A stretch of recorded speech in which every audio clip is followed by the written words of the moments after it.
सरकार क्लियर कर रही है डिलिमिटेशन को लेके या साउदर्न स्टेट्स के नंबर को लेके, उसके बावजूद अगर अपोजिशन नहीं मान रहा है तो जैसा कि मैंने शुरू में कहा कि ये पॉलिटिकल ऑप्टिक्स वाला मामला ज़्यादा है, किसी फैक्ट्स का नहीं। ऐसा नहीं है कि बिल के किसी पर्टिकुलर प्रावधान को लेकर ऐतराज हो और उसके चलते ये समस्या आ रही है जिसको सेलेक्ट कमेटी में भेज कर उसको एक बीच का रास्ता निकाला जा सकता है। उसकी गुंजाइश कम है, लेकिन निश्चित तौर पे सरकार के लिए भी अब देखना होगा कि क्या वो ये सेलेक्ट कमेटी वाला रास्ता चुनना चाहेंगे या फिर गिराना चाहेंगे, या फिर कुछ ऐसा चमत्कार हुआ कि बहुत सारे सांसद गैर हाजिर हों या कुछ दल ऑब्स्टेन कर जाएं और फिर जो स्ट्रेंथ है वो कम आ जाए और फिर सरकार अपने दम पर बिल को पास करा ले, जिसके संकेत बहुत कम नजर आ रहे हैं, अभी तक तो नजर नहीं आ रहे हैं।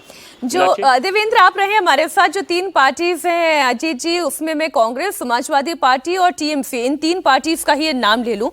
या तो वही जो देवेंद्र कह रहे हैं कि चमत्कारी रूप से बहुत सारी एब्सेंटीज हो जाए या वॉकआउट हो जाए, लेकिन ये संभावना क्या बन सकती है? क्योंकि ये तो ब्राउनी पॉइंट्स गेन करने का सबसे बेहतरीन मौका है विपक्ष के पास। देखिए बिल्कुल बनस्पत इसके कि वो इस नैरेटिव के लिए तैयार हो जो सरकार खड़ा करे कि आप एंटी विमेन हैं। हाँ, वो तो तभी इस बात का बार बार हर व्यक्ति अपोजिशन के, कल जिस नेता को आप सुनिए उसने सबसे पहले ये कहा कि हम महिला आरक्षण के विरोध में नहीं है, महिला आरक्षण के पक्ष में है, अभी लागू कर दीजिए, आज लागू कर दीजिए, 543 पर लागू कर दीजिए। तो सबसे पहले ये बात कही जा रही है और उसका जो प्रधानमंत्री ने भी कहा कि हम इसके समर्थन में हैं, लेकिन हम इसके समर्थन में हैं, लेकिन तो ये जो लेकिन लग रहा है बाद में कि हम डिलिमिटेशन के पक्ष में नहीं है, उस डिलिमिटेशन के पक्ष में अगर नहीं है तो आपने 2023 में क्यों बिल पास कराया था? ये बिल में तो डिलिमिटेशन है नारी शक्ति वंदन कानून में। ये कहिए कि 2011 की जनगणना के आधार पर डिलिमिटेशन के पक्ष में नहीं है।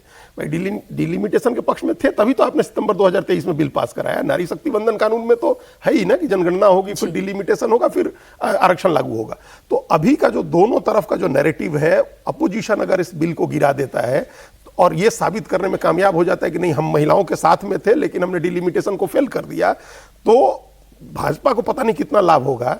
तमिलनाडु में डीएमके को बड़ा लाभ हो रहा है इसका। अच्छा। हाँ, क्योंकि डिलिमिटेशन पर जो उन लोगों ने स्टैंड लिया है, जिस तरह से कल बिल की कॉपी जला रहे थे एमके स्टालिन, तो वो अपना नैरेटिव स्टैब्लिश करने में कामयाब हो रहे हैं कि हमको दबाया जा रहा था और हम उसका विरोध कर रहे हैं। मैं इस पर थोड़ा देवेंद्र से चर्चा एक और कर लेती हूँ। ये जो बात अभी अजीत जी कह रहे हैं देवेंद्र की, दक्षिण का तो स्टैंड ही इस बात पर है जो डीएमके भी कर रहा है, काले झंडे दिखाना, काले कपड़े पहनना, फिर बिल की प्रति को जलाना।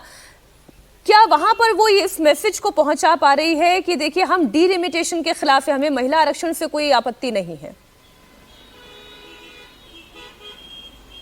निश्चित तौर पे इस बात को उन लोगों ने बहुत एग्रेसिवली पहुंचाया है। उसमें वहां से आने वाले कुछ एनडीए नेताओं का भी ये मानना था कि ये हमारे लिए नुकसानदायक है। सरकार बार बार इस बात को कह रही है और बावजूद इसके वहां पर तमिलनाडु में डीएमके इस बात को बहुत नीचे तक पहुंचाने में जुटी हुई है कि कैसे एनडीए सरकार की ये कोशिश थी कि हमारा स्ट्रेंथ जो है पार्लियामेंट में कम हो जाए। तो क्योंकि चुनाव का समय चल रहा है तो आप समझ सकते हैं कि ऐसी चीज़ों को कितनी तेज़ी से फैलाया जाता है, उसका कितना असर होता है।